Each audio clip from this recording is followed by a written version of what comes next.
avec ces approches qui sont de la haute technologie. Et ce qui est en cours aujourd'hui, c'est encore la moindre technologie, j'allais dire. Il y a derrière des choses beaucoup plus chères et beaucoup plus compliquées qui sont en train de marcher. Donc je pense qu'il va vraiment falloir, sauf si Laurent et les approches métaboliques moins chères prennent le relais et nous apportent des révolutions semblables, ce qui est, je n'exclus pas, mais ce n'est pas du tout dans mon domaine, ça va être vraiment un problème de société. Mais c'est le cas, c'est un point très important parce que manifestement c'est le cas, le traitement métabolique est bien meilleur marché que l'approche l'immunothérapie. Le coût du traitement métabolique tel qu'il est aujourd'hui, mais qui est peut-être amené à changer évidemment, est de l'ordre de 100 à 200 euros par mois. Si vous rajoutez des régimes cétogènes en plus, c'est-à-dire couper le sucre, vous êtes dans des clous qui n'ont rien à voir par rapport au traitement immunothérapeutique. Oui, c'est ça. Il faut donner aussi faire le comparatif. Vous avez un modèle type Ryanair qui se met en place, bon marché, 10 fois plus cher, non et un modèle beaucoup plus cher de technologie. Si vous voulez, depuis les années 1920, le cancer s'est transformé en phénomène de haute technologie. C'est là où on a mis les bombes au radium, c'est là où on a mis les premiers accélérateurs linéaires de particules. Et le cancer, c'est là où la technologie de pointe a été mise dans les hôpitaux. Et parallèlement à tout ça, les résultats ont été relativement limités. Et on peut se demander s'il n'y a pas un retour à faire sur une vision plus simple et moins violente. Je ne parle pas d'immunothérapie, mais en tout cas de ce qu'on a mis au point, qui permettrait de traiter les malades. Monsieur Vigorena, si vous me permettez, moi je suis extrêmement étonné de découvrir l'absence de communication entre les chercheurs qui traitent du cancer. Moi j'ai lu le livre de Laurent Schwartz, j'ai été absolument fasciné évidemment, on y reviendra tout à l'heure, mais j'ai lu les travaux sur l'immunothérapie, ce qu'ils peuvent apporter, comment ils progressent, etc. Je trouve ça très intéressant, mais ce que je n'arrive pas à comprendre, mais peut-être c'est pas parce que je suis trop en dehors du système, mais ce que je n'arrive pas à comprendre, c'est comment ça ne se communique pas les uns et les autres. Tous ces gens-là cherchent à éradiquer le cancer, en tout cas c'est ce que je crois comprendre, et pourquoi est-ce qu'ils ne se lisent pas les uns les autres? Pourquoi est-ce qu'ils ne se font pas confiance et n'essayent pas de discuter des diverses approches? Est-ce qu'il y a des tabous dans le domaine du cancer, de la thérapeutique, ou bien est-ce qu'il y a du mépris vis-à-vis d'un certain nombre d'approches, de la reconnaissance vis-à-vis d'autres parce qu'elles coûtent très cher et qu'elles utilisent des moyens extrêmement développés techniquement? Expliquez-moi ça, je veux dire, pourquoi ça ne communique si peu? J'ai juste un ajout, et le rôle des laboratoires dans cette affaire. Bon, on y reviendra parce qu'on traitera de ça dans la dernière partie. Oui, mais est-ce que c'est pas aussi une raison? Peut-être. Alors, je ne pense pas qu'il y ait de tabou, et je pense qu'il y a beaucoup de communication. Maintenant, ce qu'il faut que vous voyez, c'est qu'on est des dizaines de milliers dans le monde à travailler, à rechercher, à essayer de comprendre. Les avancées thérapeutiques viennent des avancées de la connaissance. Donc, on lit beaucoup toute la journée, on communique toute la journée, on fait tout ce qu'on peut. Je peux vous assurer qu'il y en a de bonne volonté pour écouter ce qui se passe, mais il n'empêche qu'on ne peut pas tout lire, tout suivre. Ce sont des milliers d'articles par jour qui paraissent sur tous ces thèmes. Donc la communauté scientifique dans son ensemble marche par sous-communauté qui se spécialisent, qui comprennent un problème, qui essayent de pousser ce problème. Après arrive un moment où on essaye d'associer les différentes approches. Donc tout ça, c'est ce qui est apparu comme ce qui a évolué au cours des 50 dernières années. Et la recherche fonctionne comme ça. Il y a des étapes, mais je pense que c'est les règles de fonctionnement. Donc c'est pas du tout que je ne veux pas lire le livre de Laurent Schwartz, qui est probablement passionnant. C'est juste que j'ai lu beaucoup d'autres choses de beaucoup d'autres collègues.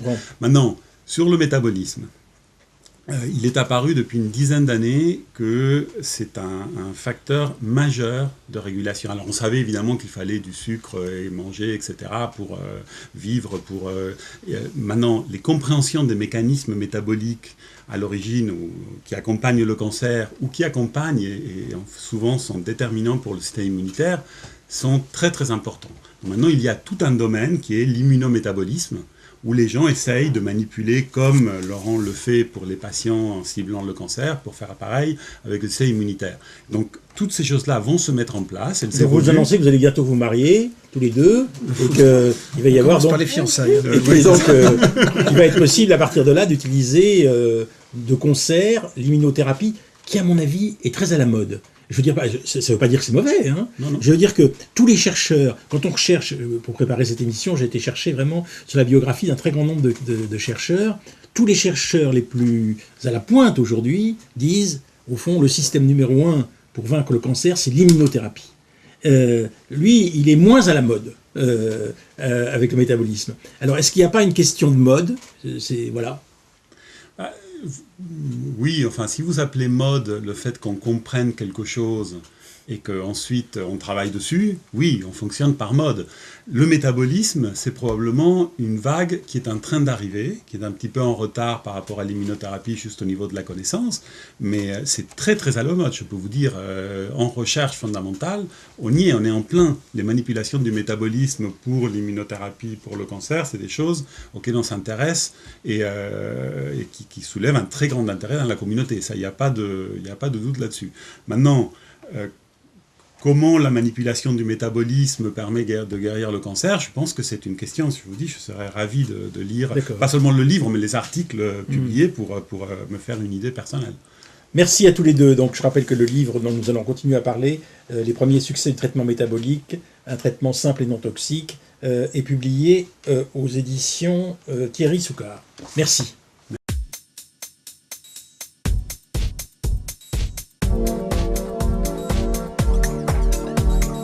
Deuxième partie sur le grill.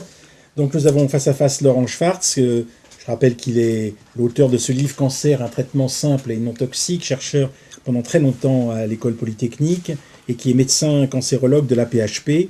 Vous avez été 20 ans chercheur à l'École Polytechnique. Et en face de vous, nous avons donc Monsieur Montagnier. Luc Montagnier, vous êtes prix Nobel de médecine avec Françoise Barré-Sinoussi.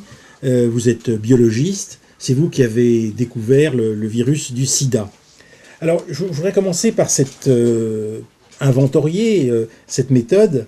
Comme c'est un traitement très simple, c'est comme ça que vous avez appelé votre livre, très simple et non toxique, on se dit évidemment, mais pourquoi d'autres gens n'y auraient pas pensé? Au fond, tout dépend des conditions dans lesquelles on absorbe un certain nombre de nourritures et qu'en fait, le traitement métabolique permettrait un certain nombre de succès. Alors, comment expliquez-vous que ce traitement métabolique n'ait pas été plus approfondi, connu plus tôt pour le cancer, Laurent Schwartz? Il est connu depuis 100 ans que le cancer est un mode de fermentation. C'est ce qu'écrit Warburg, qui a un prix Nobel dans les années 30, qui dit le cancer, la mitochondrie marche pas bien, et donc... Faut dire ce que c'est la mitochondrie.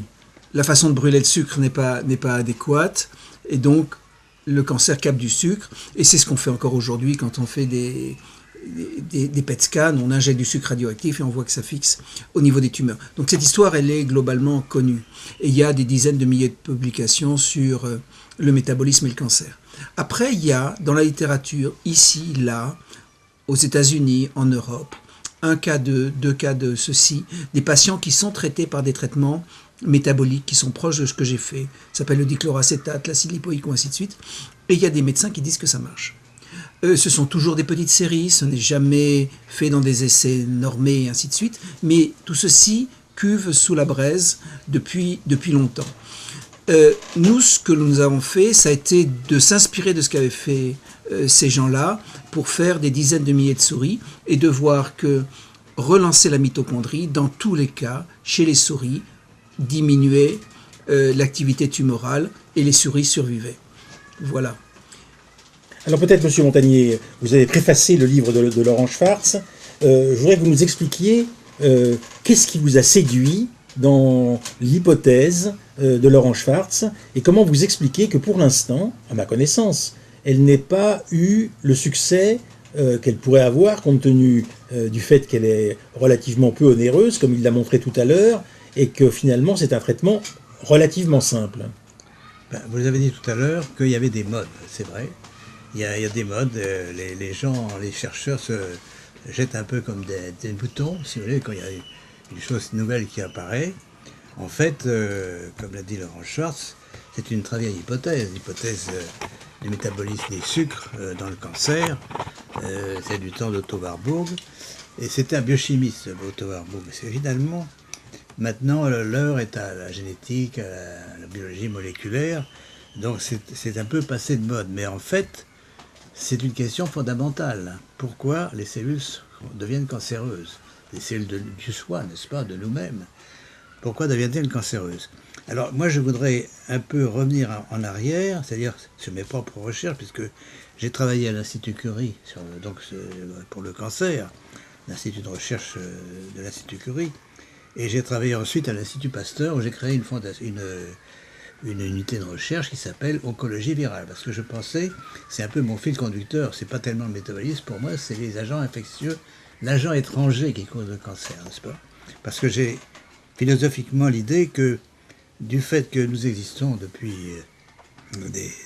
des milliards d'années, si on prend toute la chaîne des êtres biologiques qui nous ont précédés, comment se fait-il que ça tourne mal de temps en temps et que les cellules deviennent sans régulation possible et continuent à se multiplier? Et j'ai pensé depuis longtemps, et je pense encore, qu'il y a probablement des agents étrangers qui sont à l'origine de ça, que nous sommes tellement bien faits que nous n'aurions pas pu évoluer avec ce fardeau depuis des millions, des milliards d'années.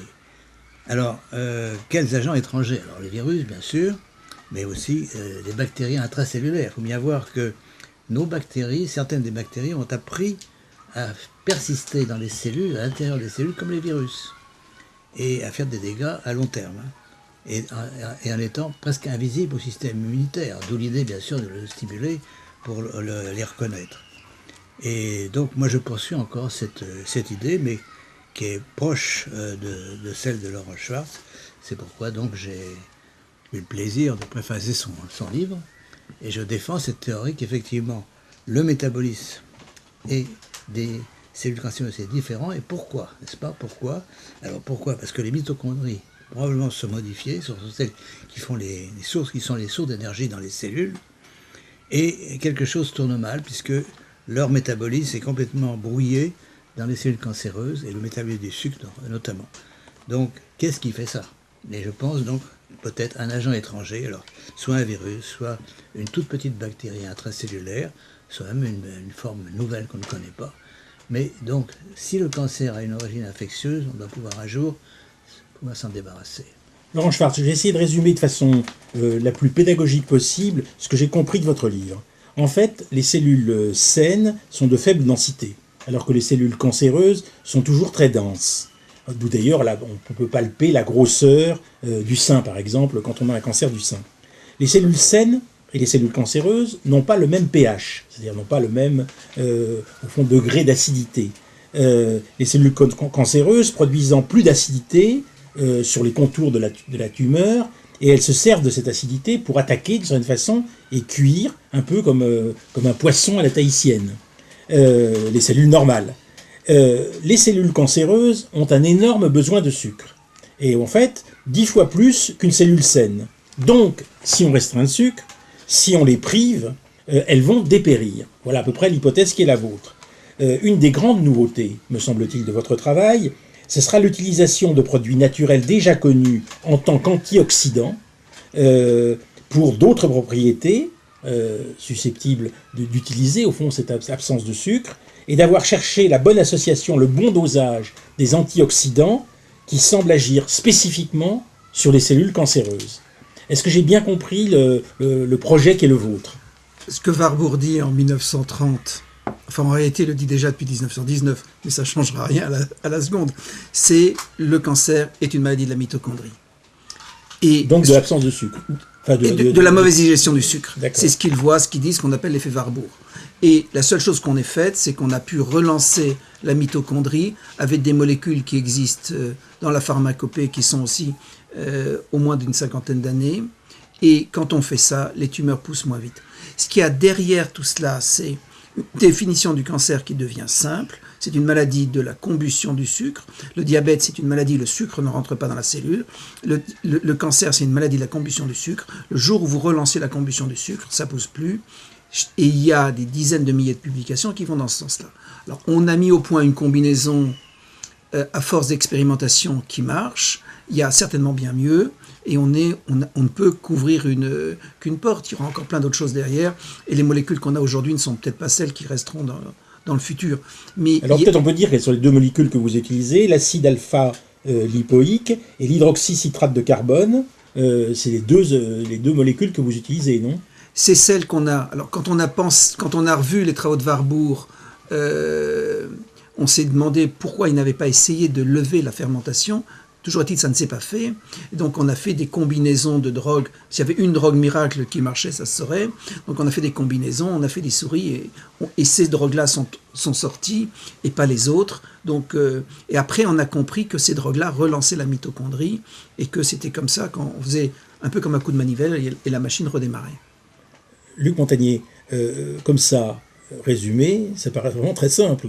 Alors on se dit, mais pourquoi ça ne marche pas à l'échelle de tous les cancers ? On devrait donner un prix Nobel à M. Schwartz et immédiatement appliquer ce qu'il propose à tous les gens qui ont un cancer.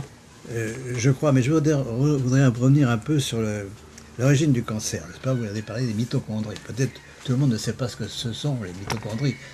C'est une alliance contre nature qui dure depuis plusieurs milliards d'années entre une cellule dite eucaryote, une cellule avec des noyaux, et une bactérie.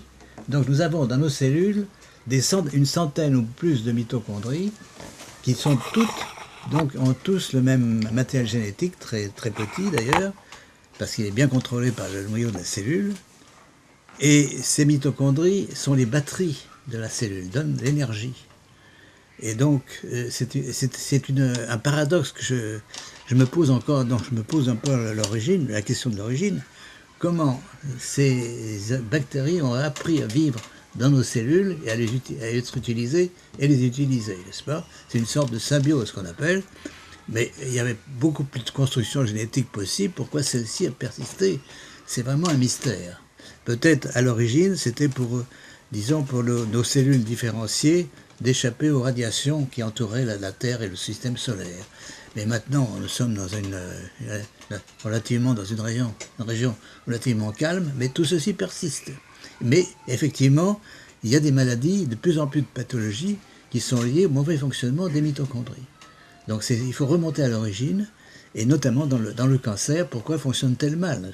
Moi, c'est la question que je pose, et je pense que pour des raisons philosophiques, c'est plutôt un agent étranger. J'ai bien compris. Donc vous, vous pensez que la raison, c'est le mauvais fonctionnement des mitochondries. Mais, moi je voudrais essayer de comprendre, puisqu'il propose un traitement susceptible de faire mieux fonctionner les mitochondries, qu'il a des preuves, des gens chez qui, compte tenu de ce traitement, les mitochondries se sont remis à fonctionner. Pourquoi est-ce que ce traitement n'est pas pris en compte par l'ensemble de la profession cancérologique? Pourquoi est-ce que tous les malades n'en profitent pas? Excusez-moi d'être aussi bête, mais je voudrais essayer de comprendre. L'hypothèse est là, elle est soulignée par quelqu'un qui a un prix Nobel de médecine, et moi, vous pensez bien qu'avant cette émission, j'ai interrogé un certain nombre de cancérologues. Bon, très grand scepticisme, très grande manière de se retirer, dire non, c'est trop compliqué, en fait c'est pas tout à fait comme ça, on est à côté. Je suis absolument sidéré, un peu comme si, comme je le disais tout à l'heure à propos de l'immunothérapie, il n'y avait pas de correspondance dans tous les services de recherche de cancérologie entre les uns et les autres. Eh bien, je reviens à l'hypothèse, à l'histoire des modes, si vous voulez. Mais pourtant, vous êtes derrière, là, vous êtes derrière lui. Je suis là. derrière, mais disons, moi, ce que j'essaye, c'est de trouver l'origine génétique. J'ai bien compris. Probablement de cette modification métabolique. Et vous croyez que si on donnait des éléments pour donner l'origine génétique de cette perturbation des mitochondries, l'APHP croirait plus, les PUPH immédiatement se mettraient à genoux et diraient « ça y est, nous avons un traitement ». Peut-être, mais il faut... enfin, je crois